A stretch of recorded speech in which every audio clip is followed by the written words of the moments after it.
इस वक्त की बड़ी खबर, एसिड अटैक पर सुप्रीम कोर्ट का अहम फैसला आ गया है। सुप्रीम कोर्ट ने राज्य सरकारों को आदेश दिया है कि एसिड अटैक से पीड़ित महिलाओं को, युवतियों को 3 लाख रुपए का मुआवजा राज्य सरकार की ओर से दिया जाए। लेकिन सवाल यही है कि एसिड हमले में घायल हुए लोगों की जिंदगी का क्या, जो पूरी तरह से बर्बाद हो जाती है।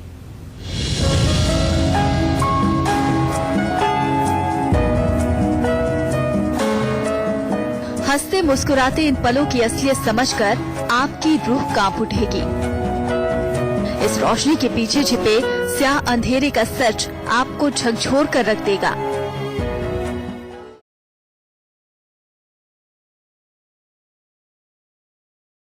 मेरा एसिड अटैक जो हुआ था वो 2005 में हुआ था और मेरे ही एक मोहल्ले का लड़का था जो काफ़ी टाइम से मुझे परेशान कर रहा था। तो उसके अगेंस्ट मैंने एक कंप्लेंट कराई थी थाने में। थाने वालों ने जब उसको अरेस्ट किया तो वहाँ पर उसने माफ़ी भी मांगी मुझसे लिखित रूप में कि आगे से वो कभी भी परेशान नहीं करेगा। मैंने उसकी माफ़ी मांगने पे अपनी कंप्लेंट वापस ले ली थी। कुछ दिन बाद ही मुझे किसी काम से अपने फादर के साथ जयपुर जाना था। मैं और मेरे फादर जब जयपुर के लिए निकले ऑटो से, तो घर से 2-4 कदम की दूरी पर ही आगे वो लड़का ऑटो के आगे आ गया। तभी उसके हाथ में एक जग भरा हुआ था एसिड का, जो उसने मेरे फेस के ऊपर डाला। 6/7/2011 में मेरी दुकान का जो मालिक का लड़का था, वो बंदा एक दिन सडन मेरे गोदाम के बाहर बैठा था और बैठ करके चेयर पे इधर उधर लड़कियों को इशारेबाजी, कमेंट करना, ये काम कर रहा था। 7/9/2011 को गोदाम खोला और वहीं बैठ करके अपने हिसाब लिख रहा था। तभी मैंने देखा कि उसने मेरे गोदाम के अंदर से चेयर उठाई और गोदाम के बाहर लगा करके फिर बैठ गया। रेगुलर जैसे उसने 6 तारीख को करा था, वैसे ही 7 तारीख को बैठ करके इशारेबाजी करना स्टार्ट कर दिया। उस चीज़ को रोकने के लिए मैंने उनके पास गया और मैंने बोला कि आप ये जो काम कर रही हैं गलत है। तो उन्होंने मुझे उसी टाइम धमकी दी कि मेरी इतनी पावर है कि मैं तुम्हें गोदाम खाली करा दूंगा और तुम्हें जान से मार दूंगा। तो उसी दिन मैं उनके पिताजी के पास गया तो उनके फादर ने अपने बेटे की तरफ से माफ़ी मांगी हाथ जोड़ के। सुबह जब मैं अपने गोदाम को खोल करके वापस कहीं जा रहा था तो 8-10 लड़के लेके खड़ा हो गया और रास्ता रोका और बोलने लगा कि तुमने मेरे पिताजी से शिकायत करी, इसका तुम्हें हर्जाना भोगना पड़ेगा। तो मैंने बोला कि भाई तुम्हें जो करना है कर लो, अब तो मैं पुलिस कंप्लेंट करूँगा। ये कह के वहाँ से मैं निकल गया। जब मैं वापस आया तो उसने एक व्यक्ति द्वारा मुझे बुलाया कि आपको ललित खन्ना बुला रहे हैं। मैंने कहा मेरे गोदाम पे कोई नहीं है, मैं नहीं आ सकता। तो उन्होंने कहा नहीं, आपको बुला रहे हैं, आपको मिलने आना पड़ेगा। मैं वहाँ गया। जैसे ही मैंने दरवाजे में अपना एंटर करा तो दोनों साइड 2 लड़के खड़े थे दरवाजे पे। मैं जस्ट उन्हें देख करके थोड़ा सा अजीब लगा तो मैं अपने पैर पीछे करके वापस निकल गया। जैसे ही मैं आगे निकला तो मैंने देखा कि मेरे राइट हैंड साइड पे कोई बंदा खड़ा है और जैसे ही मैं थोड़ा सा आगे बढ़ता तो उतने में उसने कुछ चीज़ मेरे ऊपर फेंकी। मेरे साथ ये इंसिडेंट 2003 को हुआ। 22 अप्रैल 2003 कुछ आवारा किस्म के लड़के मेरे पड़ोस में थे। कुछ टाइम से लगातार उनकी तरफ से कोशिश चल रही थी मुझे हैरेस करने का, फॉलो करने का, कमेंट्स करने का और छेड़छाड़ का। काफ़ी टाइम से सब चल रहा था। तो एक दिन मैंने उसका विरोध किया कि वो रात के अंधेरे में आए मेरे घर पे। एसिड की पूरी एक जग थी उनके हाथ में और मैं, मेरे फादर और मेरी यंगर सिस्टर थी, हम लोग सो रहे थे छत पर और पूरा उड़ेल गया। मेरे साथ ये घटना 2008 में हुई थी और वो लड़का मेरे घर के सामने ही रहता था और उसने मतलब मेरे से ऐसे ही कुछ कमेंट किया, बदतमीजी से बोला वो। तो वही बात मैंने अपनी मम्मी को घर में आके बताई, मम्मी पापा को, दोनों को। तो मम्मी पापा ने जैसे उसके घर में जाके बोला तो वो इसी बात को लेके चिढ़ जाता है। हमारे घर के 2 गेट हैं, एक इधर एक इधर। तो इधर वाला जो गेट है हम हमेशा उसको बंद करके रखते थे क्योंकि उस गेट के सामने उसका घर था। तो जैसे गेट खुलता था तो वो कुछ ना कुछ कमेंट जरूर करता था, तो इसलिए हम उसको गेट को हमेशा बंद करके रखते थे। तो फिर उसके घर से उसकी बहन की जेठानी आती है। तो पापा ने कहा कि तुम आपस में बातें कर लो, मैं बाहर चला जाता हूँ बिंडल लेने के लिए, तो मेरे को पैसे ला दो। तो जैसे मैं कमरे के अंदर जाती हूँ पैसे निकालने के लिए, तो उधर से वो देख रहा होगा सामने से गेट में से। तो जैसे ही मेरे पास हाथ में डब्बा था, मेरी नज़रें ऐसे नीचे थी और एकदम से वो जैसे आया, एकदम मैंने जैसे ही ऐसे देखा कौन है, इतने में उसने डाल दिया। एकदम उसी टाइम पे मेरी ये आँख बिल्कुल डैमेज हो गई। मेरे थाइस पे, मेरे पूरे सर पे, जो ये मेरा सर है, मेरी आँख कान पूरे जलने लगा। मुझे इतनी जलन हो रही थी कि मुझे खुद समझ में नहीं आता ये हो क्या रहा, और मैं वहीं तड़पने लगा। जब होश आ रहा था, चीख रही थी, चिल्ला रही थी और दर्द इतना हो रहा था कि टॉलरेट करना मुश्किल हो रहा था, तो डॉक्टर भी गार गार बेहोश कर दे रहे थे। और यही सिलसिला कुछ दिनों तक चलता रहा और मैं बिल्कुल एकदम इस अवस्था में थी कि सस्पेंस था मेरी फैमिली में और डॉक्टर्स को कि मैं ज़िंदा बचूंगी या नहीं। दैट टाइम एकदम आईसाइट चली गई और पूरा गर्न चेहरा और बॉडी एकदम झुलस गया, एकदम जैसे लग रहा था कि एकदम आधा जला हुआ पूरा। जैसे आप इमेजिन कीजिए कि क्या हालत रही होगी उस वक्त। मांस और शरीर के जो टिश्यूज़ और मसल स्किन गल गल के नीचे आ रहे थे और बैंडेज के साथ। और डॉक्टर बुरा हाल था उनका, वो उन्होंने हाथ खड़े कर दिए प्राइवेट हॉस्पिटल था धनबाद में कि हम इस पेशेंट को कंट्रोल नहीं कर पाएंगे आप। तो आज पापा मुझे लेकर दिल्ली आ जाते हैं। तो घर में जब मम्मी रह जाती है घर में, तो घर में जैसे वो मर जाता है तो उसकी डेड बॉडी को लेने के लिए पुलिस आती है। तो मम्मी बोलती हैं कि जो है देखो मेरी लड़की की ज़िंदगी खराब कर दी ऐसे करके। तो वो पुलिस वाले बोलते हैं कि देखो इसमें हम कुछ नहीं कर सकते हैं, मुद्दा जो है मेन मुद्दा जिसने किया है वो ही मर गया, अब हम कुछ नहीं कर सकते हैं। या जब पुलिस स्टेशन गए भी FIR लॉन्च कराने तो उन्हें भगा दिया गया, क्योंकि मैं जैसा सुन रहा था, क्योंकि मैं उस टाइम होश में था, कि मेरी आंखें बंद थी, मेरे को लिटाया गया था। वहाँ FIR लिखने को कोई तैयार नहीं था। पुलिस वालों ने तहकीकात की, तब पता चला जो एसिड उसने डाला था वो एसिड लोहा गलाने वाला था। उसके बाद उसको, लड़के को 8 साल की सज़ा हुई। 8 साल के अंदर भी वो 4 साढ़े 4 साल में वो रिहा हो गया था। और रिहा होने के बाद भी वो 2-3 बार मतलब सामने आया मेरे, मुझे धमकी दी, तुम्हारी शादी तो मैं कभी नहीं होने दूंगा, मतलब गृहस्थी तुम्हारी कभी बसने नहीं दूंगा। तो उसने मेरे भैया को भी गाली गलौज की और एक बाल्टी दिखाई, बोला कि मैं अभी तो इसकी है और तुझे भी जान से मार दूंगा। मेरी फैमिली पे जो इफ़ेक्ट हुआ कि उनकी अपनी जमा पूंजी सब खत्म हो गई।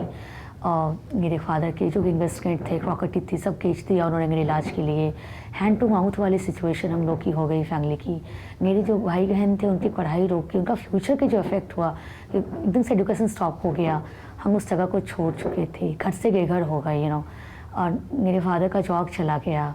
और सबसे बड़ा इफेक्ट जो था, या कि लॉस कहिए कि मेरे ग्रैंडफादर दादाजी का हार्ट अटैक हो गया इस इंसिडेंट के बाद। तो वो मेजर लॉस है, वो कभी वापस नहीं आएंगे।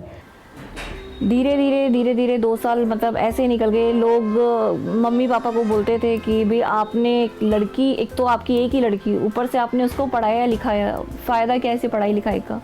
आप उसको अगर बाहर निकलने नहीं देते तो आज ये हालत नहीं होती इसकी। अब आप सारी ज़िंदगी इससे कोई शादी तो करेगा नहीं, सारी ज़िंदगी से घर बैठ के आपको कमा के खुद खिलाना ही पड़ेगा। ऐसा टाइम भी मैंने देखा था कि मतलब घर में रिश्तेदारों में शादी होती थी या कुछ होती थी तो लोग बुलाने से कतराते थे कि अगर हम इनको इनवाइट करेंगे तो कहीं लड़की भी ना आए और उसकी वजह से कहीं हम लोगों को कोई दिक्कत ना हो।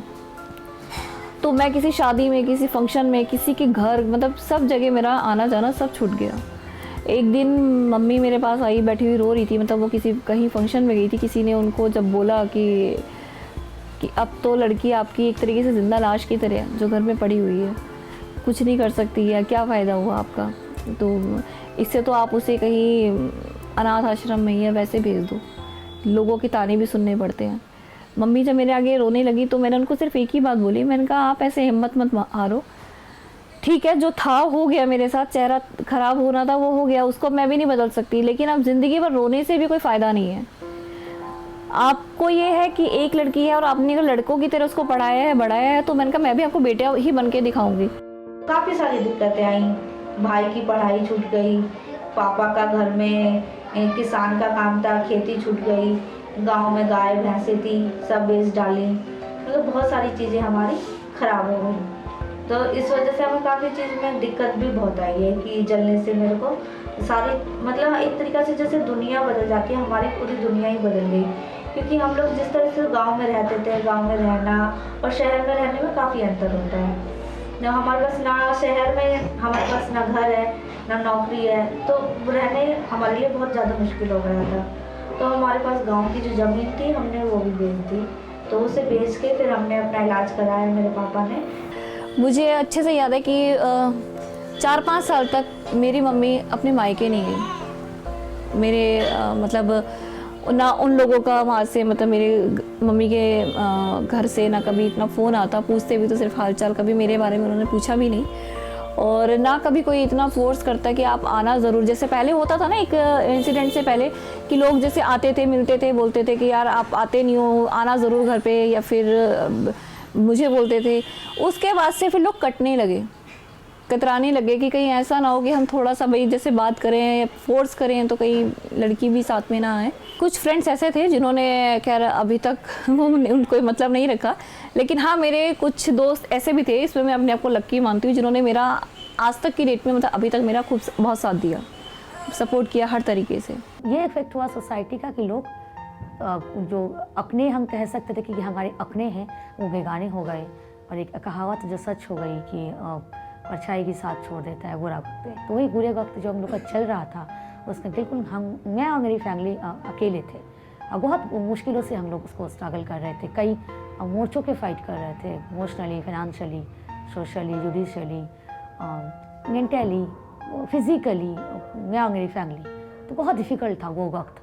मुझे अभी याद है कि किस तरह से हम लोग अस्पताल ज़िंदगी और मौत के बीच जूझ रही थी, और मेरी फैमिली मदद के लिए यहाँ वहाँ कोशिश कर रही थी, और किसी ने हमारी कोई हेल्प नहीं की। मेरे इस एसिड अटैक से पहले मेरी शादी का रिश्ता आया था, वो रिश्ते की बात चली थी, लेकिन जब मेरे साथ ये घटना हो गई तो एक बार को मैं एक जगह रुक गया। मैं सोचा अब मैं शायद उस काबिल नहीं हूँ कि मेरी शादी हो सकती है। लेकिन शादी करनी थी मुझे इनसे, ये मेरा पर्सनल डिसीज़न था कि मुझे इनसे शादी करनी थी। इनफैक्ट ये कुछ टाइम तक ऐसा चाहते थे कि आफ्टर एक्सीडेंट की मैं इनसे बात ना करूं। इन्होंने मुझे इग्नोर करने का भी कोशिश कर रहा था, इग्नोर करे थे। हाँ, और फिर मैं चाहता था कि मतलब जैसा मेरे साथ हो गया तो मेरे से बेटर कोई इन्हें मिल जाए, ताकि जो लाइफ है इनकी ख़राब ना हो जैसे मेरी चेंज हो गई थी। लेकिन मैंने ना इन्हें पकड़े रखा ज़बरदस्ती छोड़ा नहीं इन्हें, क्योंकि ये चाह रहे थे किसी तरह छूट के भाग जाऊं, लेकिन मैंने इन्हें पकड़ रखा था। और फिर मैंने अपने घर में फैमिली मेम्बर्स को बताई अपने रिलेशनशिप के बारे में। इनके पापा को मेरा सच बोलना अच्छा लगा। उन्होंने बोला कि जो ये आप बात बोल रहे हैं कि आपके अभी भी कोर्ट में केस चल रहा है, आपके अभी भी ऑपरेशंस होने हैं, आप करा लीजिए, जब आप कहेंगे तब हम शादी करेंगे। तो बात आगे बढ़ी। मेरी शादी के बाद भी मुझे ऐसा कभी भी नहीं लगा कि मैं अपने ससुराल में हूँ। टिपिकल ससुराल। यहाँ पे बहुत अच्छा सा भी भैया बिल्कुल बड़े भैया के जैसे हैं, बिल्कुल जैसे छोटी बहन वैसे मुझे ट्रीट करते हैं। मेरी मम्मा नहीं है तो मैं कभी अपनी मम्मा को माँ के रहते हुए मिस नहीं करती हूँ। सच में मम्मा बहुत अच्छी हैं। मुझे कभी भी ऐसा नहीं लगा कि मैं अपने ससुराल में हूँ।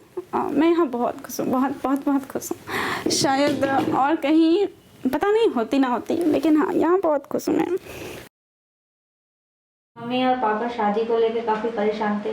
कोई भी पेरेंट्स हो कि अगर घर में लड़की के साथ इस तरह का हादसा हो जाए तो हर एक माँ बाप चिंता में हो जाते हैं, क्योंकि लड़कियों के लिए और माँ बाप के लिए एक बहुत बड़ी बात होती है कि उनसे कोई कैसे शादी करेगा। आजकल तो लड़कियों में थोड़ी सी भी कमी होती है तभी मना कर देते हैं शादी के लिए।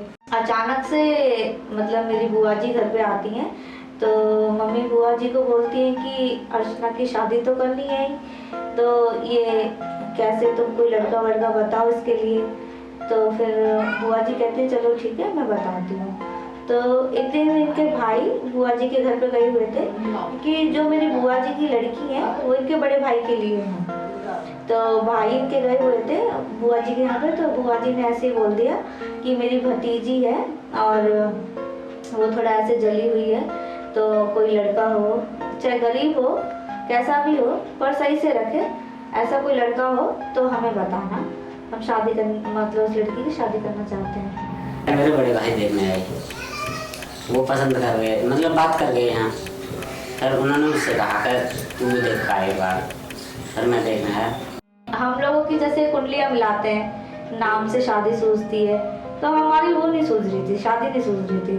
तो फिर शादी के लिए मना हो जाती है अचानक से कि शादी नहीं होगी अब। फिर इनके पास मम्मी पापा फोन करते कि शादी सूझ नहीं रही है, शादी हो नहीं सकती है।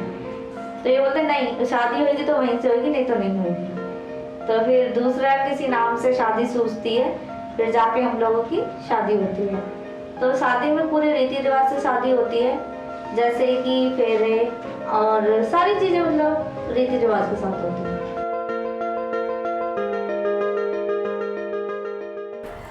मैंने जब फर्स्ट टाइम जॉब स्टार्ट की थी 2009 में, उसके कुछ महीनों बाद ही मेरे पास एक कॉल आई, आप मोहिनी जी बात कर रहे हो? मैंने कहा जी बिल्कुल बात कर रही हूँ, आप कौन बोल रहे हो? कि मैं गौरव बात कर रहा हूँ। मैंने कहा, मैंने पहचाना नहीं कौन गौरव बात कर रहे हैं। कि मेरी सिम में ना आपका दरअसल में नंबर सेव है और मुझे याद नहीं आ रहा है कि मैं आपको जानता हूँ या मिला हूँ। तो मैंने कहा ध्यान तो मुझे भी नहीं आ रहा है, क्योंकि मैं इतना ज़्यादा उस समय पे बात किसी से करती नहीं थी फ़ोन पे। तो मैंने इनसे पूछा कि क्या आपने भाई, क्योंकि मैं टेलीकॉम इंडस्ट्री में काम करने लगी थी उस समय, मैंने कहा आपने मेरे ऑफिस में कोई इंटरव्यू तो नहीं दिया? बोले नहीं, मैं तो कोई इंटरव्यू नहीं दिया है। मैंने कहा अच्छा, तो फिर मैंने कोई इंटरव्यू के लिए अप्लाई किया हो कभी पहले? बोले नहीं, ऐसा भी कुछ नहीं है, मैं तो खुद ऑलरेडी वर्किंग और मैं कभी इंटरव्यू मैंने लिया नहीं है। मैंने कहा तो अच्छा, मैंने कहा मैं टेलीकॉम इंडस्ट्री में काम करती हूँ, मैंने कंपनी का नाम बताया। और मैंने कहा कोई आपने कनेक्शन अप्लाई किया हो? बोले नहीं, मैंने कनेक्शन भी अप्लाई नहीं किया। मैंने कहा तो फिर सॉरी भी, मैं फिर इससे ज़्यादा तो मैं भी नहीं जानती हूँ। बोले ठीक है। बोले अच्छा, आप टेलीकॉम इंडस्ट्री में काम करते हो? मैंने कहा हाँ। बोले एक छोटी सी हेल्प चाहिए थी। मैंने कहा हाँ बताइए। बोले कि मैं एक कंपनी में काम करता हूँ, वहाँ पे मुझे कस्टमर की केवल डिटेल चाहिए होती है, तो क्या कभी कभार अगर मुझे डिटेल चाहिए हो तो मैं ले सकता हूँ आपसे? मैंने कहा हाँ बिल्कुल, आप कभी कभार फ़ोन कर लीजिए, मैं डेली बेसिस पे मैं नहीं दे सकती, क्योंकि मुझे भी परमिशन नहीं है उसके लिए। बोले कोई दिक्कत नहीं है। फिर कभी कभी हफ्ते में 10 दिन में फ़ोन आता कि मुझे इस नंबर की डिटेल चाहिए। मतलब जब मैं दे देती तो मैसेज आते थैंक यू सो मच कि मतलब आप बहुत अच्छे हो, जो मतलब बिना कुछ पूछे बता देते हो। धीरे धीरे बात होनी शुरू हुई, फ्रेंडशिप हुई। फिर उन्होंने मुझे जब फर्स्ट टाइम प्रपोज किया कि भाई मैं एज ए फ्रेंड, मतलब आप मेरी बनोगे क्या? तो मैंने पहले छूटते पूछा, मैंने कहा फ्रेंड मतलब क्या, गर्लफ्रेंड? कहते नहीं आप मतलब तो गर्ल्स क्या फ्रेंड नहीं होती हैं? मैंने कहा होती हैं। मैंने कहा लेकिन बनने से पहले एक चीज़ सुन लो आप पहले। बोले हाँ। मैंने कहा देखो, फ्रेंड के बाद आप बोलो कि कल को कि भाई मैं आपको पसंद करने लगा हूँ या कुछ ऐसा है, तो मैंने कहा वो मैं अभी से आपको बता देती हूँ कि ऐसा कोई चांस नहीं है आगे का, क्योंकि मैं एक एसिड सर्वाइवर हूँ और पिछले 5-6 साल से इस चीज़ को फेस कर रही हूँ। और मैंने कहा फ़ोन पे आप आवाज़ पे मत जाइए, ये मत सोचिए फ़ोन के पीछे कोई खूबसूरत सी सुंदर सी लड़की बैठी होगी। तो मैंने कहा ऐसे से मेरा चेहरा जो है वो पूरा ख़राब है। तो उन्होंने बोला कि क्या मैंने कभी आपसे पूछा है कि आप दिखने में कैसी हो, या मैंने इतना टाइम में कभी आपको फोर्स किया है कि एक बार मुझसे मिलने आओ? मैंने कहा नहीं। बोले तो मैं सिर्फ आपकी आदत और नेचर देख के मैंने आपसे ये चीज़ बोली है, और अगर आपको बुरा लगे तो उसके लिए सॉरी। और मैं अभी भी मेरा यही सवाल है कि क्या आप मेरे दोस्त बनोगे?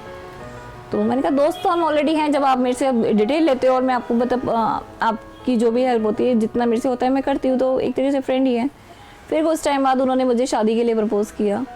जब शादी के लिए प्रपोज़ किया तो मैंने उनको मना कर दिया, और उनका फिर पहले रिएक्शन ये था कि मैं वैसे मजाक कर रहा था आपसे, क्योंकि मैंने उनको क्लियरली ये चीज़ें बताई कि मैं शादी के बिल्कुल अगेंस्ट हूँ। लव मैरिज, प्यार, शादी जो होता है, मैंने कहा मुझे इस पर बिलीव नहीं है, क्योंकि ये सब चीज़ें मेरे हिसाब से नहीं होती है। आए दिन क्योंकि ये सब सुनने में आता है कि फलाने जगह पे कि एक तरफा प्यार में लड़के ने ये कर दिया, उस पर ऐसे डाल दिया कि उसको वैसे मार दिया।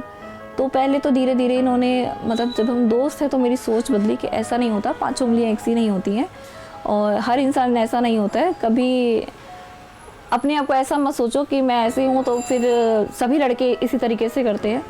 जब धीरे धीरे सोच बदली, फिर दोबारा इन्होंने बोला कि मैंने जो तुमसे 1 साल पहले बोला था वो आज फिर पूछ रहा हूँ कि अगर अभी भी ट्रस्ट है तो कि क्या मुझसे शादी करोगी? तो मैंने फिर पूछा, मैंने कहा यू सीरियस? बोले हाँ मैं बिल्कुल सीरियस होकर बोल रहा हूँ। तो तब फिर मैंने अपने घर में बात की, बताया। मैंने कहा ऐसे मेरा फ्रेंड है, मेरा दोस्त है, और मुझसे शादी के लिए वो बोल रहे हैं, आदत अच्छी है वो। फिर धीरे धीरे हाँ करी, एक दूसरे को समझे, मतलब हमने अपने रिलेशन को मतलब टाइम दिया 4-5 साल का एटलीस्ट, सोचने समझने में। कुछ उन्होंने मुझे दिया, कुछ मैंने दिया कि अभी भी टाइम है। मैंने कहा सोच लो शादी करनी है या नहीं करनी है, पूरी लाइफ झेलना होगा। जब पता चला कि हाँ अगला झेलने के लिए तैयार है, तो उसके बाद हमारी शादी हो गई। 1.5-2 साल तो मतलब हम दोनों की मुलाकात ही नहीं हुई। इन्होंने जब मुझे फ़ोन पे भी प्रपोज़ कर दिया तो उसके बाद भी हमारी मुलाकात नहीं हुई। तो एक दिन मैंने ही बोला, मैंने कहा तुम फ़ोन पे शादी के लिए तो बोले जा रहे हो, और फ़ोन पे बात करना और आमने सामने मिलने में बहुत फ़र्क होता है। तो मैंने कहा ठीक है, मैं अपना जवाब बाद में दूंगी, पहले एक बार आप मिल तो लो एटलीस्ट कि भाई मैं कैसी हूँ कैसी नहीं हूँ। मेरे ये मुझसे मिलने आए और शाम का टाइम था, बहुत भीड़ थी, बहुत क्राउड हो रहा था। और आने के बाद जैसे कोई हीरो होता है ना फिल्मी स्टैंड में, घुटनों के बल बैठ के और एक हाथ आगे करके विल यू मैरी मी। पहले तो मैंने 2 मिनट शक्ल देखी और मैं डर के मारे वहाँ से भाग गई। उसके बाद ये मुझे फ़ोन ट्राई करते रहे और मैंने इनको एक मैसेज जोड़ा, मैंने कहा आज के बाद मुझसे मिलना मत, मुझसे बात मत करना और कॉल तो गलती से भी मत कर देना। बोले ऐसे क्या हो गया? मैंने कहा नहीं, मैंने कहा आपको मतलब समझ नहीं आता इतनी पब्लिक के बीच में ऐसे खड़े होकर मेरे को पूछ रहे हो विल यू मैरी मी। मैंने कहा कोई देखेगा तो क्या बोलेगा कि बता ये कोई मजाक कर रहे हैं, क्या कर रहे हैं, एक तो लड़की ऐसी है ऊपर से उसको इस तरीके से प्रपोज कर रहे हैं। फिर इन्होंने मतलब फील कराया कि नहीं कि तुम मेरे लिए बहुत स्पेशल हो, मेरे लिए कोई मायने नहीं रखता है चेहरा है या कुछ ऐसा है। और एक बार नहीं, जब तक तुम हाँ नहीं करोगे, जितनी बार मिलोगी मैं 1000 बार यही करूँगा, चाहे वहाँ पे कितना भी ट्रैफिक हो, पुलिस हो या कुछ भी हो, तुम कुछ भी कर लो, मैं ऐसे ही बैठ के तुमसे जब तक तुम हाँ नहीं करोगी ना तब तक इसी तरह प्रपोज करता ही रहूँगा। और फिर हाँ कर दिया। इनसे बोलना तो दूर, कभी मैं जैसे सुनता था कि रास्ते में मिल गए तो मुंह फेर लिया, या मार्केट में गली में दूसरे में निकल गए, सामने से ना पड़ना कि भाई बोलना पड़ेगा या कुछ है। फिर धीरे धीरे पता चला कि इनकी और हमारी आपस में रिश्तेदारी हैं। तो मैंने इनको शादी के लिए बोला, तो मैंने घर में भी बोल दिया था कि मेरे को ऐसे ऐसे शादी करनी है, एक लड़की ऐसे है और मेरे को उसी से शादी करनी है। तो शुरू में घर वालों ने समझाया था कि तेरे को क्या हो गया, क्या दिक्कत है, तेरी कौन सी शादी नहीं हो रही है ये। मैंने कहा मेरे को मैं शुरू से बहुत ज़िद्दी था। मैंने कहा जब मैं बोल चुका हूँ मेरे को उससे शादी करनी है तो सिर्फ और सिर्फ उसी से करनी है, मेरे को नहीं पता। फाइनली हम उस टाइम तक पहुँच गए कि शादी की डेट फिक्स हो गई। उस टाइम तक भी कुछ रिश्तेदार ऐसे थे जो इनकी यहाँ मेरे बारे में नेगेटिविटी फैला रहे थे, मेरी फैमिली के बारे में उल्टा बोल रहे थे। और कुछ रिश्तेदार ऐसे थे जो मेरे घर में बोलते थे इनके बारे में कि भाई लड़की ऐसी है, बहुत ज़्यादा चेहरा ख़राब है, कहीं मार्केट में जा नहीं सकती, किसी रिश्तेदारी में नहीं जाती है, ना किसी फंक्शन में जाती है, क्या करोगे उससे शादी करके, ये है वो। मेरे घर वाले, मैं इस चीज़ में अच्छा मानता हूँ कि मेरे घर वालों ने बोला, साहब बोला था कि तुम्हें क्या दिक्कत हो रही है अगर मेरा लड़का शादी कर रहा है, कि लड़का मेरा, मर्जी उसकी, शादी वो कर रहा है, तुम्हें क्यों दिक्कत है। जब मैं जली थी तो मैंने अपना चेहरा आईने में नहीं देखा था। करीब 8 महीने तक मैंने अपना चेहरा आईने में नहीं देखा था। तो एक दिन अचानक से मैं ऐसे गैलरी से गुजर रही होती हूँ, तो गैलरी में शीशा होता है, तो मम्मी हमेशा मुझे वॉशरूम के लिए लेके जाती थी, लेके आती थी। तो क्या होता है कि डॉक्टर ने मना किया होता कि इनको चेहरा ना देखने देना। तो अचानक से जैसे मम्मी थोड़ा पीछे रह जाती है, मैं थोड़ा पहले आ जाती हूँ वॉशरूम के लिए। तो जैसे वो आईने में शीशा होता है तो मैं एक झलक ऐसे देखती हूँ। तो जैसे एकदम से मैंने वो देखा, मैं डर गई अपने आप को देख के, हाय ये कैसे हो गया, एकदम से ऐसा चेहरा मेरा कैसे हो गया। मैं इतना रोई कि बहुत ज़्यादा मैं रोई। मैंने फर्स्ट टाइम जब अपना चेहरा शीशे में देखा था वो पूरे 3 महीने के बाद देखा था। 3 महीने तक मेरे घर में जो ड्रेसिंग टेबल होता है, आईना होता है, उसको ढक के रखती थी मम्मी के ना गलती से ये देख ना ले, क्योंकि मतलब अभी जो आप मेरा चेहरा देख रहे हो ना, ये बहुत इम्प्रूव हो चुका है, बहुत ज़्यादा। मेरी ये पलके और ये नीचे का जो है ये पूरा ख़त्म हो चुका था, सिर्फ एक ही आँख की पुतली दिखाई देती थी, ये मेरा डैमेज हो चुका था। मेरी एक साइड की नाक जो है वो हट चुकी थी, ये मेरा लिप बिल्कुल नाक से अटैच हो गया था, और मेरे गाल में यहाँ पे अंदर का मांस वगैरह, गड्ढे वगैरह दिखते थे। बाल मेरे यहाँ तक जो है एक तरीके से गंजा कर दिया था, समझो, मतलब यहाँ तक बाल ही नहीं थे, वो इतने से बाल जरा से थे। तो फर्स्ट टाइम जब मैंने आईना देखा था तो मेरी खुद की चीख निकल गई थी। मैंने कहा ये कौन है? तो मम्मी ने थोड़ा हिम्मत दी, वो बोली कुछ नहीं है, तूने शीशा नहीं देखना, कि ऐसा कुछ भी नहीं है, सब ठीक हो जाएगा। मैंने कहा मैं लाइफ में मम्मी अब ठीक नहीं हो पाऊँगी कभी भी। और एक टाइम ऐसा था कि मतलब मैं रात को सोते सोते रो के चीख के उठती थी। मैंने कहा मेरा चेहरा ख़राब हो गया, मैंने कहा अब मैं कभी लाइफ में आगे नहीं जा पाऊंगी। और मम्मी से सिर्फ ये बोलती थी, मैंने कहा मम्मी इससे तो ऐसा चेहरे से अच्छा है कि आप डॉक्टर को बोलो कोई इंजेक्शन ऐसा दे दे, आप मुझे मार दो। कि होता है ना कि एक लड़की एक गाल पे एक अगर दाना भी निकल जाए तो वो बाहर नहीं निकलती है कि यार बाहर जाऊंगी लोग देखेंगे, ये फेस पे मेरे अच्छा नहीं लग रहा है, यार ये मेरे हल्का सा निशान है, ये अच्छा नहीं लग रहा है। और ऐसे फेस को पूरी ज़िंदगी लेके जीना वो टाइम बहुत मुश्किल था। तो हम लोग तो सोच ही नहीं सकते हैं कि मुझसे कोई शादी करेगा या कोई हम लोग जैसी एसिड अटैक विक्टिम की शादी किसी साथ शादी करेगा और घर बसाएगा, तो ना दिमाग में ऐसा कुछ प्लान था, ना ऐसा कुछ सोचा था, ना मैं मेंटली और फिजिकली इसके लिए तैयार ही थी। बस ये सोच लिया था कि अकेले ही ज़िंदगी को काटना है। लेकिन मन में सवाल आते थे कि काटूँ तो कैसे काटूँ, और आज फादर हैं, कल उनकी डेथ हो जाएगी तो हम कैसे फिर आगे अपनी लाइफ को सर्वाइव करेंगे। ये सब सारा कुछ चल रहा था। उसी के हम कहते हैं कि हम कुछ और सोचते हैं, हमारे लिए भगवान कुछ और सोच के रखता है।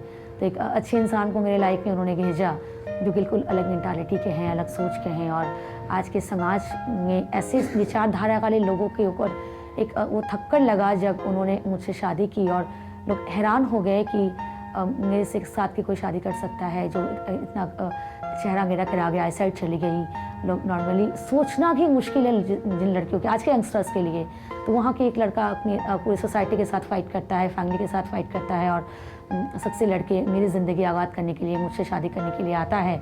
और फिर हम लोग एक दूसरे को जानते हैं, समझते हैं, और काफ़ी टाइम लिया मैंने सोचने में और डिसाइड करने में, क्योंकि मेरी जो हालत थी और मैं एकदम डर सी गई थी। लोगों के ट्रस्ट नहीं होता था लड़कों का, मैं एकदम घबराई सी रहती थी, और एकदम से शादी के लिए सोचना और किसी अजनबी की ट्रस्ट करना मेरे लिए डिफ़िकल्ट था। लेकिन जैसे अंदर से आवाज़ आई, जैसे फीलिंग होती है कि नहीं शायद यही वो इंसान है जिसको भगवान ने मेरे लिए बनाया है, और कि हम लोगों ने फिर घर में ये बात रखा और हमने शादी की बाय कोर्ट, और फिर पारंपरिक तरीके से हमारी शादी हुई।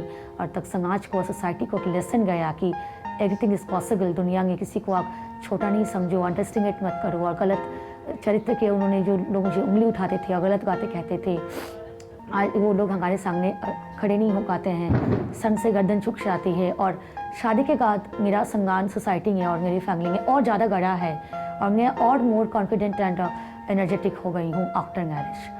और बहुत अच्छे हैं मेरे हस्बैंड, बहुत सपोर्ट करने वाले हैं, बहुत प्यार करते हैं मुझे, और साथ ही साथ जिस तरह से मेरे साथ वो भी स्ट्रगल कर रहे हैं, तो ये नॉर्मली हर कोई इंसान कर नहीं सकता। तो I feel I am lucky, इतने अच्छे हस्बैंड मिले हैं मुझे। शादी के बाद जब ये न्यूज़ मीडिया में आई तो मेरे मम्मी पापा शॉक्ड हो गए कि लड़के ने अकेले जाके कर लिया, हमारी बात नहीं माना। फिर जो दोस्त थे वो भी शॉकिंग आ गए। तो फिर उन्होंने मुझे फ़ोन किए, जो माँ बाप है फ़ोन किए, उन्होंने बोला ऐसा ऐसा किया तो तुम बहुत गलत किया, छोड़ दो उसको, ऐसे करके मेरे को परेशान करने लगे। उसी वक्त मीडिया हो, चाहे सोशल फिगर हो, चाहे मेरे दोस्त हो, या फिर मैं किसी को शायद मैं पहचानता भी नहीं, वो मेरे को पहचानते हैं, तो वो मेरे को फ़ोन करके मेरे को बधाई देने लगे। तो काफ़ी कुछ मैं देखा कि मेरे को किसी ने नहीं बोला कि आपने गलत काम किया है, सब अच्छे काम के लिए बधाई दिए, शादी के लिए बधाई दिए, नई ज़िंदगी की शुरुआत के लिए करने के लिए मुझे प्रेरित किए। लेकिन मेरे माँ बाप अभी तक नहीं माने हैं, और वो मानने के मूड में भी नहीं है। वो कहते हैं कि डिवोर्स दे दो, अभी भी कुछ बदला नहीं है, बच्चे हो जाएंगे तो दिक्कत हो जाएगा, अभी डिवोर्स दे दो, हम तुम्हारे दूसरी जगह शादी करें। हम बार बार कह रहे हैं हम ऐसा करेंगे नहीं, आप ऐसे सोच बदल दीजिए। कुछ एनजीओ ऐसे भी हैं जिनको मैं अच्छे से जानती हूँ कि जो मिसयूज़ करते हैं, मतलब लड़कियाँ जोड़ते हैं कि भाई हम सर्वाइवर के लिए ये कर रहे हैं, वो कर रहे हैं, ऐसा कर रहे हैं, और उनके नाम पे वो कमा तो सब कुछ लेते हैं, मतलब नीचे से आज ऊपर उठ चुके हैं, लेकिन करते कुछ भी नहीं है उनके लिए। जैसे 15-20 लड़कियाँ ऐसी हैं जिन्हें मैं खुद पर्सनली जानती हूँ, जो स्टॉप एसिड अटैक एनजीओ जो था उससे जुड़ी हुई थी, और उनके नाम पे उन्होंने मतलब बहुत फाइनेंशियली बोलो कि हर तरीके से उन्होंने खींच तो लिया, लेकिन उनको कभी न तो डॉक्टर्स की कह लो या मतलब किसी भी तरह की कोई हेल्प नहीं मिली। पर मैं इस चीज़ में थोड़ा सा लक्की अपने आप को मानती हूँ कि जो अतिजीवन फाउंडेशन है एनजीओ कि उसके साथ जुड़ी हूँ, क्योंकि वो बेशक वो मतलब एक ऐसा होता है ना कि वैसे क्लेम ना करे, वैसे आपको ना सब वो करे, लेकिन आपको अगर आप कुछ काम करना चाहते हो तो वो उस चीज़ में आपको सपोर्ट करते हैं। उसके अलावा ट्रीटमेंट से रिलेटेड आपको कोई रिक्वायरमेंट है, सर्जरीज हैं, उसमें भी वो हेल्प करते हैं। और उसके अलावा एक वो होता है ना कि टाइम टू टाइम जैसे इंसान मतलब बहुत इमोशनल एक टाइम ऐसा हो जाता है, इमोशनल हो जाता है कि वो किसी से डिप्रेस हो जाता है, तो काउंसलिंग भी करते हैं जिससे कि उनमें कॉन्फिडेंस आए। ऐसे इवेंट ऑर्गेनाइज करते हैं। गवर्नमेंट और जुडिशरी दोनों को मिलकर एक ऐसे सख्त कानून बनाना जो ज़्यादा से ज़्यादा सख्त हो उस आरोपी के खिलाफ जो ऐसे गलत काम करते हैं। दूसरा चीज़, अगर ये किसी के साथ होता है तो उसको कैसे हेल्प किया जाए सोसाइटी में कि वो अपने आप को स्टैब्लिश कर सके, क्योंकि काफ़ी दिक्कत होती है, ऐसा अटैक होने के बाद वो सोसाइटी से कट जाते हैं। सरकार एसिड के जो केसेस है सभी उनको लेके थोड़ा सा और ज़्यादा सख्ताई बरते। जैसे कि अगर किसी के भी ऊपर तेजाब डाल दिया जाता है तो तुरंत उसको मेडिकल ट्रीटमेंट मिलना चाहिए। तुरंत उसके घर वालों को ये देखना चाहिए कि उसके घर में क्या दिक्कतें हैं, उसके घर में उतना पैसा है भी कि वो लगा सकते हैं कि नहीं लगा सकते। मेरे पास भी उतना पैसा नहीं था कि मैं मेरे माँ बाप या मेरे कोई फैमिली में लगा पाते, और मतलब कि हमारा कम से कम 15-20 लाख रुपए खर्च हो चुका है। मेरी 35 सर्जरियाँ हो चुकी हैं, उसके बाद भी मैं अभी नॉर्मल नहीं हूँ। तो मतलब 35 सर्जरियाँ और इतने लाख पैसे खर्च करने के बाद भी इंसान नॉर्मल नहीं हो सकता है, कि जब तक वो ठीक नहीं होता है, प्राइवेट इलाज हो या सरकारी इलाज हो, उसका फुल खर्च सरकार को उठाना चाहिए। 2013 से जो है लगातार हर महीने या कुछ मतलब कुछ टाइम में ये न्यूज़ में भी आता रहता है कि सुप्रीम कोर्ट ने आज ये ऑर्डर पास की है कि जो एसिड सर्वाइवर्स हैं उनको मिनिमम मुआवजा 3 लाख मिलेगा। 3 लाख से वो 5 हुआ, 5 से 10 हुआ, 12 हुआ, 50 लाख तक मतलब सुनने में आया कि 3 से 50 लाख तक हो गया है। लेकिन वो सिर्फ अभी तक ना वो कागज़ों में ही हुआ है, वो मेरे ख्याल से अभी तक मिला किसी को भी नहीं है, क्योंकि मैं खुद इतने चक्कर काट चुकी हूँ और जब कोर्ट जाती हूँ तो वहाँ पर उनका एक ही जवाब होता है कि सुप्रीम कोर्ट ने पास तो किया है लेकिन ना 2013 से पहले के कोई केस के लिए नहीं है, 2013 के बाद जो केस होते हैं ये उसके लिए है। क्योंकि कुछ गवर्नमेंट की नीतियां हैं कि सर्वाइवर को बताया जाता है कि उसके रिहेबिलिटेशन के लिए काम कर रहे हैं, लेकिन किस तरीके से कर रहे हैं वो नहीं है, कोई अप्रोच नहीं है। जैसे कि आप ST कोटा डालते हैं, वैसे क्या आपने सर्वाइवर के लिए भी कुछ कर रहे हैं या कुछ ऐसी नीति बनाई है? कहने को मिलती है कि गवर्नमेंट कर रही है, सुप्रीम कोर्ट का है कि इनके पुनर्निवास के लिए नीति बनाई जाएगी, लेकिन अभी तक कोई भी एसिड अटैक सर्वाइवर के लिए नीतियां नहीं बनाई गई है। कोर्ट के जो लोग हैं, लोगों की सोच है, वो ये सोचती है कि जो एसिड अटैक होते हैं वो ज़्यादातर लड़कियों के साथ होते हैं, इसीलिए शायद मेरा जो केस है इतना डिले हो रहा है। मैं कहीं भी जाता हूँ तो यही सुनने को मिलता है जो एसिड अटैक लड़कियों के साथ होता है, लड़कियों के साथ होता है। मैं ये बताना चाहता हूँ ये जेंडर बेस्ड क्राइम नहीं है, ये किसी के साथ भी हो सकता है। मैं आपके सामने खड़ा हूँ, मेरे साथ ये अटैक हुआ है, कई ऐसे केसेस और भी हैं, लेकिन शायद वो सामने नहीं आए हैं। मैं सामने आके बता रहा हूँ, बोल रहा हूँ कि ये क्राइम कोई जेंडर बेस्ड क्राइम नहीं है, ये मेल के साथ भी होता है और फीमेल के साथ भी होता है, बच्चे के साथ भी होता है, बूढ़े के साथ भी होता है। दिनों में मैंने सुना कि लास्ट ईयर कुछ लॉज आई थी कि एसिड को रेगुलेट किया जाएगा, बट अनफॉर्चुनेटली अभी ये एसिड हर जगह मिल रहा है, इजीली अवेलेबल है।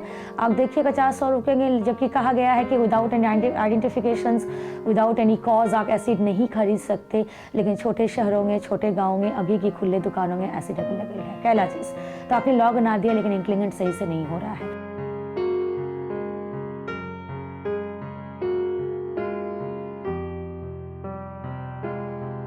पुलिस का रवैया इतना खराब है, मैं कहना चाहूँगी, मेरा ही केस लीजिए कि इन्वेस्टिगेशन उन्होंने ठीक से नहीं किया, चार्जशीट ठीक से नहीं बनाई, कई जो स्ट्रॉन्ग धाराएं थे उसको लगाया नहीं चार्जशीट में, बहुत पुअर इन्वेस्टिगेशन किया, जिसकी वजह से कई केस जो है वो कोर्ट तक आते आते दम तोड़ देती है।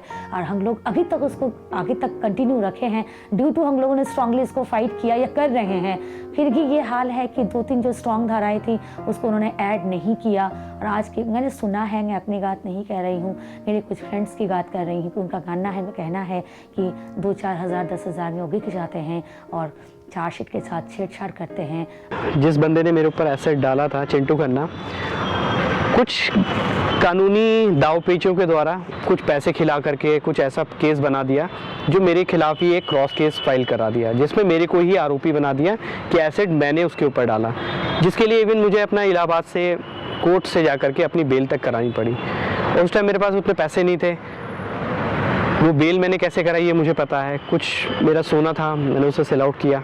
कुछ केस ऐसा बना था कि धीरे धीरे मुझे उसने अनुपस्थित दिखाया कोर्ट की डेट में और मेरे against non available warrant issue हो गए, जिसको मैंने इलाहाबाद जा करके, मैं जहाँ शादी के बाद लोग घूमने जाते हैं वहाँ मैं अपने बेल कराने के लिए इलाहाबाद जाके धक्के खाता था।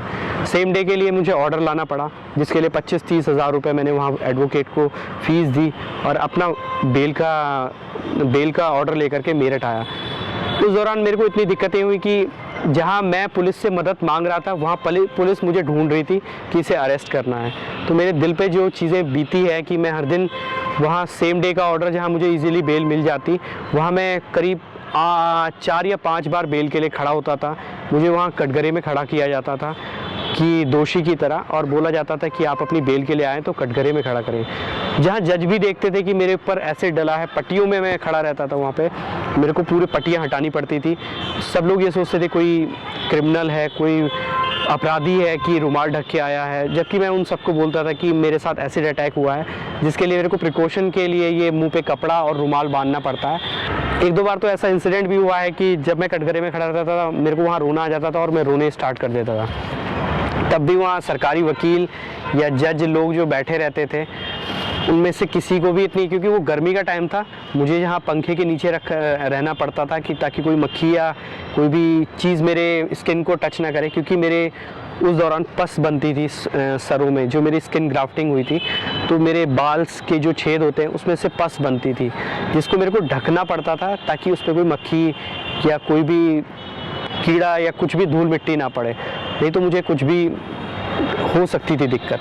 हमको सबने बोला था कि तुम्हारा कोई खर्चा नहीं होगा, जो कलकदुमा कोर्ट में थे वो, लेकिन ऐसे करते थे कि जो मोहिनी की फाइल है शायद 60 पेज की फाइल है, जो जजमेंट है कोर्ट का, टोटल मिला के 60 या 62 पेजेस है।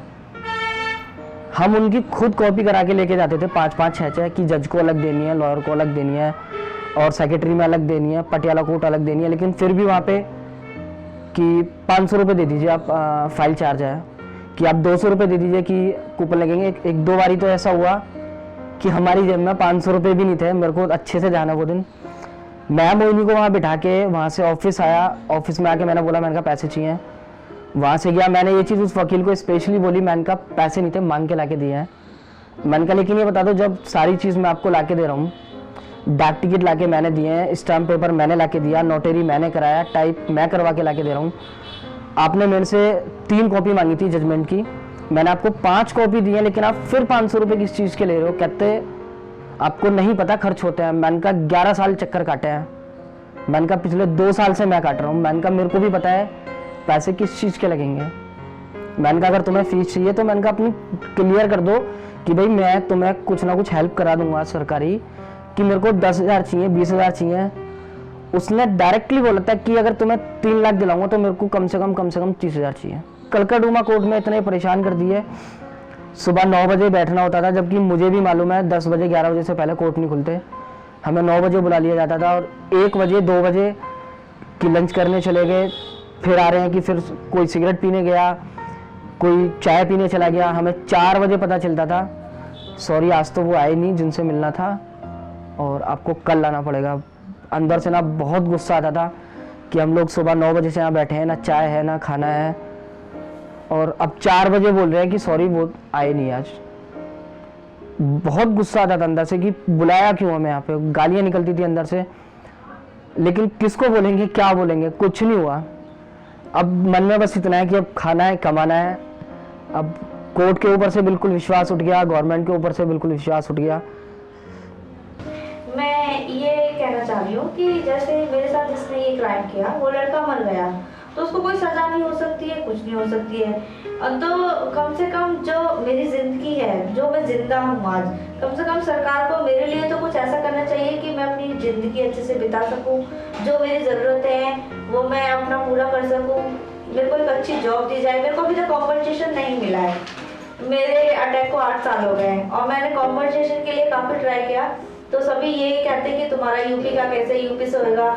सोसाइटी को ये पहले तय करना है कि गलती किसने की, पहली बात, और फिर गलती किसने भी की है। पहले औरत के साथ जब ऐसे दुर्व्यवहार होता है तो आप उनको हेल्प कीजिए, मेडिकल असिस्ट हो, फाइनेंशियल असिस्ट हो, सोशल असिस्ट हो, किसी ऑफिशियल असिस्ट हो, आप उसको असिस्ट कीजिए। और लड़कियों को भी मतलब हिम्मत मिले, जिससे कि अगर उनके साथ कुछ ऐसा होता है तो अपने आप कमज़ोर समझ के कि भैया मैं अब बाहर नहीं निकल सकती, ये नहीं कर सकती, अंदर अपने अंदर सिमट के ना बैठे, आगे निकले, जॉब करे, आगे जो भी उसका मतलब है, पैशन है, वो करें। मेरा ड्रीम है बहुत ऊंचाई पे जाने का जो लोग जाने, मतलब ये लोग जो लोग बोलते थे कि ये लड़की लाइफ में अब कुछ नहीं कर पाएगी, तो वही लोग ये बोले कि यार इस लड़की में हिम्मत है जो यहाँ से आज इतनी ऊंचाइयों पर आ गई है, अपने परिवार के लिए इतना कुछ किया है। मेरा बस अब यही ड्रीम है कि एक मंजिल को पालूं। मेरी एक ही मन था कि मैं कभी जाऊंगी तो शादी पे ही जाऊंगी पालने, बस यही था। कभी थ्रेडिंग वगैरह कुछ नहीं कराई, तो मेरा वो सपना छूट गया। फिर मैंने एक दिन वहाँ गई थी मैं एक फोटोग्राफर के पास, तो मैंने उससे बोला कि क्या तुम मेरा फोटो इसकी तरह बना सकते हो, ये शादीशुदा जो औरत है इसकी जगह मेरा चेहरा बन सकता है। तो उन्होंने कहा नहीं ऐसे तो नहीं हो पाएगा। तो फिर मैंने कहा छोड़ो चलो। पर जब ये मेरा हुआ ना तो मेरे को बहुत खुशी हुई कि हाँ जैसा मैं चाहती थी वैसा हो गया। तो मैं सोचती थी इतनी मेहंदी लग पाएगी कि नहीं, इतनी फिर भी मेरे को इतनी मेहंदी लगाई ना और रच गई अच्छे से, बहुत अच्छा लगा। मैंने सोचा मेरे निशान दिखाई देंगे, मैं हाफ बाजू तो कैसे पहनूंगी, फिर भी मतलब सही हुआ जो भी हुआ। कागज़ी नाव पर रैन की सेज पे जुगनू की लासन, कारवा तेरा चल पड़ा, कारवा तेरा चल पड़ा। आसमानी दुकानों से बस खुशियाँ